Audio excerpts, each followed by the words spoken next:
सबसे पहली बात है कि जहाँ तक संभव हो तेज़ धूप में बच्चों को घर से बाहर नहीं निकालें।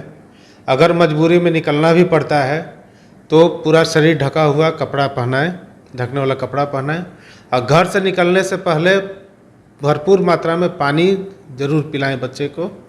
रास्ते के लिए एक थर्मस में या बोतल में जहाँ भी हो ORS का घोल अवश्य रखें और उसको बीच बीच में बच्चे को पिलाते रहें। इतना सिंपल उपाय है, अगर इतना भी करेंगे आप तो लू से बहुत हद तक बचाव हो जाएगा। नमस्कार, PTN हेल्थ में एक बार आपका बहुत बहुत स्वागत है। मैं भानु प्रकाश। आज हम आए हुए हैं डॉक्टर मनोज कुमार, जो कि शिशु रोग विशेषज्ञ हैं। इनका अपना क्लिनिक है कंकड़बाग मलाई पकड़ी में, जिसका नाम है tulip women and child care centre. Sir, आपका बहुत बहुत स्वागत है। धन्यवाद। सर, गर्मियाँ बहुत बढ़ रही है, मौसम एकदम चेंज कर गया है। मार्च के बाद अप्रैल से ही भयानक बहुत ज़्यादा गर्मी है, लू चलने लगा है। सर, इसमें बच्चों की देखभाल हम कैसे करें, बच्चों को कैसे बचाएं, किस तरह का खान पान करें, इस पे विचार विमर्श करते हैं। सर, बताएं कि बच्चों की कैसे देखभाल करें। सबसे पहली बात है कि जहाँ तक संभव हो तेज़ धूप में बच्चों को घर से बाहर नहीं निकालें। अगर मजबूरी में निकलना भी पड़ता है तो पूरा शरीर ढका हुआ कपड़ा पहनाएं, ढकने वाला कपड़ा पहनाएं। और घर से निकलने से पहले भरपूर मात्रा में पानी ज़रूर पिलाएं बच्चे को। रास्ते के लिए एक थर्मस में या बोतल में जहाँ भी हो ORS का घोल अवश्य रखें और उसको बीच बीच में बच्चे को पिलाते रहें। इतना सिंपल उपाय है, अगर इतना भी करेंगे आप तो लू से बहुत हद तक बचाव हो जाएगा। अच्छा, ये गर्मियाँ आई हुई हैं सर, तो कौन कौन सी बीमारियां जो बच्चों के लिए मतलब हानिकारक हो जाता है? बच्चों में सामान्यतः ऐसे मौसम में डायरिया बहुत ज़्यादा होता है, दूसरा वायरल बुखार बहुत ज़्यादा होता है और सर्दी खांसी वो भी वायरल ही रहता है। ये 3 बीमारियां सामान्यतः इस मौसम में मिलती हैं।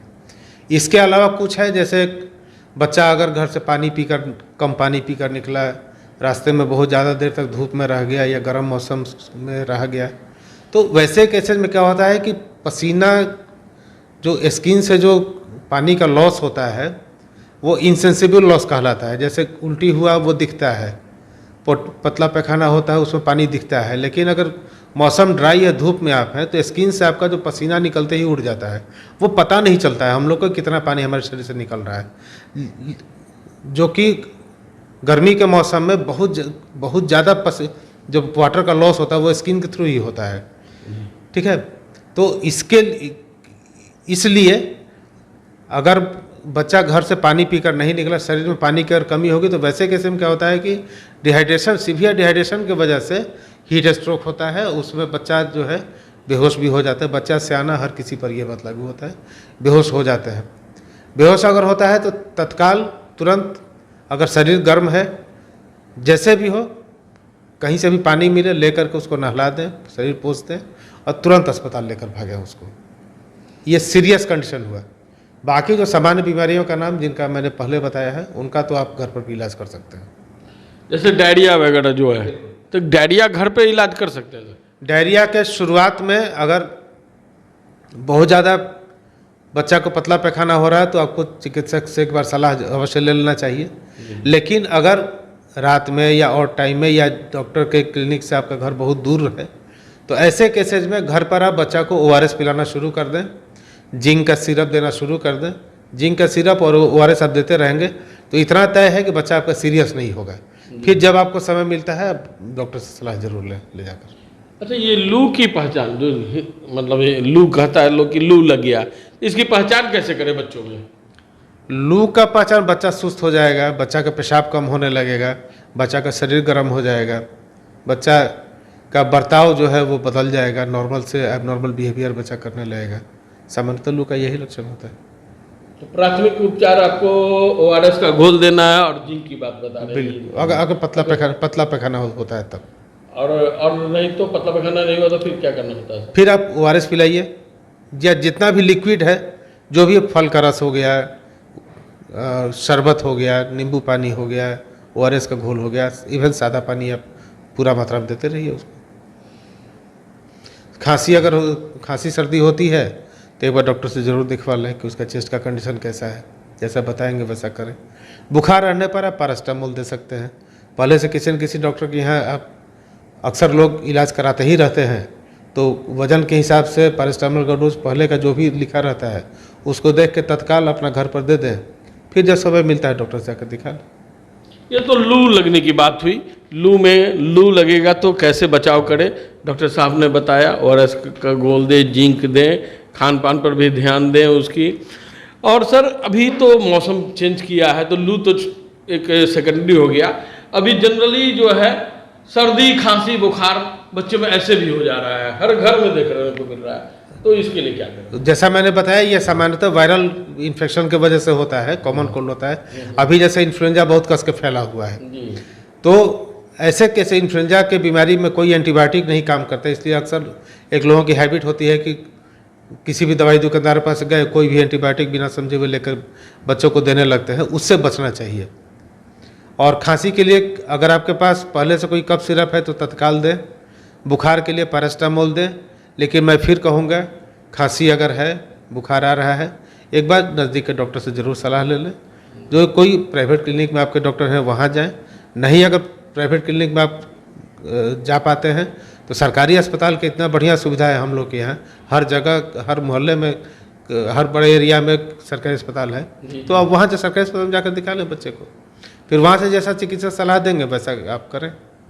आपने कहा सर कि एंटीबायोटिक का इस्तेमाल कम करें, खुद से नहीं करना चाहिए, लेकिन बीमारियां ऐसा हो जाती है कि बिना, ऐसा वायरस है कि बिना एंटीबायोटिक का लगता है कि ख़त्म नहीं होगा। और लोगों में कर देता हूँ जी, बुखार का कारण बहुत सारे कारण हैं, सब लोग इन कारणों से परिचित हैं। जी जी किसी को टाइफाइड की वजह से बुखार आया, किसी को मलेरिया की वजह से बुखार आया, जी जी किसी को टीबी की वजह से बुखार है, किसी को कैंसर की वजह से बुखार है ना, किसी को कै दस्त हो रहा है, पेट में इन्फेक्शन है उसके वजह से बुखार है। अब सवाल यह है कि टीबी का बीमारी है, एमोक्सिसिलिन से ठीक नहीं होगा। पतला पैखाना हो रहा है, आप उसमें क्लेवम पिलाएंगे वो पैखाना को और बढ़ा देगा। टाइफाइड बुखार में कोई दूसरा एंटीबायोटिक आप देंगे वो टाइफाइड बुखार नहीं ठीक होगा। मलेरिया में बिना मलेरिया का दवा दिए वो किसी भी एंटीबायोटिक से बुखार नहीं ठीक होगा। तो सवाल ये है कि ये आप कैसे डिसाइड करेंगे कि बच्चे को कौन सी बीमारी है। शुरुआत के 3 दिनों तक स्टैंडर्ड प्रोटोकॉल यही है कि शुरुआत के 3 दिनों तक एंटीबायोटिक नहीं देना चाहिए, बुखार 4-4 घंटे पर नापते रहना चाहिए। और ये बिल्कुल ये भ्रांति है कि एंटीबायोटिक के बिना बुखार नहीं उतरता है। कोई भी वायरल इन्फेक्शन होता है शुरू में 3 से 5 दिन तक वो रहता है, और शुरू के 3 दिनों तक बुखार बहुत तेज उसमें जाता है, 104-105 डिग्री तक जाता है। कई बार ऐसा लगता है कि मेरे बच्चा को तो हर 2 घंटे 3 घंटे पर ही बुखार आ रहा है, मैं क्या करूं। जी, उसमें कोई भी एंटीबायोटिक आप दे देंगे उससे वो नहीं डाउन होगा, क्योंकि वो प्योर वायरल इन्फेक्शन रहता है शुरू में। अधिकांश केसेज में जी हो सकता है टाइफाइड किसी भी बीमारी का शुरुआत होगा तो कभी न कभी तो पहला दिन वो दिखेगा। वायरल इन्फेक्शन अगर रहेगा तो वो दिन समय बीतने के साथ उसकी इंटेंसिटी फीवर की कम होती चली जाएगी। 2 स्पाइक्स के बीच में ड्यूरेशन जो है वो बढ़ते चला जाएगा। जैसे पहला दिन बुखार 2-2 घंटा पर आ रहा था, दूसरा दिन बुखार 4-4 घंटा पर आ रहा है, तीसरा दिन बुखार 6 घंटे पर आ रहा है, तो ये तो ड्यूरेशन 2 स्पाइक के बीच का ड्यूरेशन बढ़ रहा है। इसका मतलब है कि बुखार आपका इम्प्रूव कर रहा है और ये वायरल फीवर का लक्षण होता है। बैक्टीरियल जो रहेगा उसमें क्या होगा कि समय बीतने के साथ बुखार की इंटेंसिटी बढ़ते चला जाएगा और 2 स्पाइक के बीच का ड्यूरेशन कम होने लगेगा। और सबसे बड़ा चीज़ है कि हर बुखार का अपना एक पैटर्न होता है। जरूरी नहीं है कि एकदम स्टैंडर्ड पैटर्न हर बार हम लोग को मिल जाए। उसमें बुखार का पैटर्न, अपना क्लिनिकल सेंस, बच्चे का क्लिनिकल एग्जामिनेशन क्या फाइंडिंग है, उसके अलावा ज़रूरत पड़ा तो कुछ जांच पड़ताल करके फिर बीमारी की जड़ तक पहुंचने का कोशिश किया जाता है। एक बार बीमारी क्लियर हो जाए कि किस वजह से है, फिर उसके हिसाब से अप्रोप्रिएट एंटीबायोटिक जो है वो दिया जाता है, बीमारी ठीक होती है। और टाइफाइड वाला एंटीबायोटिक डायरिया में, निमोनिया में काम नहीं करेगा। सही बात है। निमोनिया वाला एंटीबायोटिक मलेरिया में काम नहीं करेगा, मलेरिया वाला दवाई टीबी में काम नहीं करेगा। तो पहले ये तो पिक्चर, तो बात तो क्लियर हो कि हमको किस, मेरा दुश्मन कौन है, दुश्मन के हिसाब से आप सटीक इलाज कीजिए, ठीक होगा। तो डॉक्टर साहब ने कई तरह की बातें बताई कैसे बचना चाहिए लू लगने पर, लू लगे तो क्या करें, लू लगने से पहले क्या करें। सबसे एक अहम मुद्दा जो है बच्चों के लिए है जो खान पान। खान पान में क्या परहेज रखना है, क्या खाना है, क्या उनको देना चाहिए, इस पर डॉक्टर साहब से हम जानते हैं। सर, खान पान में क्या करें उन बच्चों लोग के लिए? सबसे पहला चीज़ क्या नहीं करें वो जानना जरूरी है। जी। जितना भी जंक फूड और स्ट्रीट फूड है इससे बचना चाहिए। जंक फूड का मतलब हुआ जो भी पैकेट बंद खाना है, चॉकलेट, कुरकुरे, चिप्स, मैगी या इस टाइप की जितनी भी चीज़ें हैं उनसे, बिस्किट, इनसे बचना चाहिए। इनसे फ़ायदा कुछ नहीं होता है, इनसे शरीर को कोई पोषक तत्व तो नहीं मिलता है। उल्टे इनका अधिक सेवन करने पर शरीर में या तो शुगर का मात्रा ज़्यादा जाता है या फिर नमक का मात्रा जाता है और ट्रांस फैट ज़्यादा जाता है।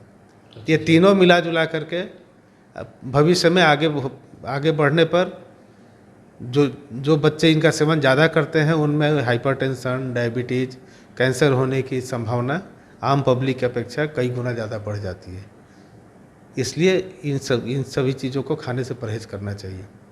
नॉर्मल हेल्दी खाना हम लोग खाएं जो हम लोग के घर में बनता है, रोटी, चावल, दाल, हरी सब्जी, सलाद, दही, दूध, मौसमी फल, काफ़ी, इतना काफ़ी है। गर्मी के दिनों में जिन फलों में पानी का मात्रा ज़्यादा रहता है उनका सेवन प्रचुर मात्रा में करना चाहिए।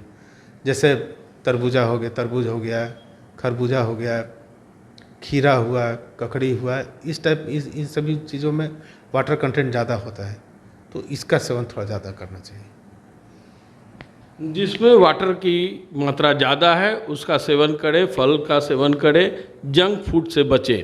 जंक फूड से बीमारियां ही बढ़ती है, कोई फ़ायदा नहीं होता है। लेकिन आम तौर पे देखा जाता है बच्चों में ये जो दिनचर्या हो गया, डेली इनको कुछ ना कुछ चाहिए, चाहे आपको कैडबरी बिस्कुट हो, कैडबरी टॉफ़ी हो, बिस्किट हो, ये बिना लिए हुए लोग आजकल शाम नहीं हो पाते थे। इसका कैसे रोकथाम करें? इसका कोई रोकथाम नहीं। बच्चा तो बेचारा तोता है, श्मशान घाट का तोता मरा मरा बोलता है और पंडित जी के घर का तोता राम राम बोलता है, बस यही है। मैंने उदाहरण दे दिया। खुद से परहेज करवाएं बच्चे को। इसका कोई दवा नहीं है कि दवा देकर ये बच्चे को ये सब खान पान पे रोका जा सकता है। खुद से परहेज करवाएं और बच्चे के स्वास्थ्य को बनाएं। अगर ये कार्यक्रम अच्छा लग रहा है तो आप हमारे कार्यक्रम को लाइक करें, शेयर करें, कमेंट करें। और जाते जाते डॉक्टर साहब से को बहुत बहुत धन्यवाद डॉक्टर साहब, और कुछ सुझाव दें जो कि इस मौसम में बच्चे का बचाव कर सकें। हेल्दी खाना खिलाएं, पानी खूब पिलाएं और जहाँ तक संभव हो जब तेज़ धूप में बाहर निकलने से बचें। धन्यवाद।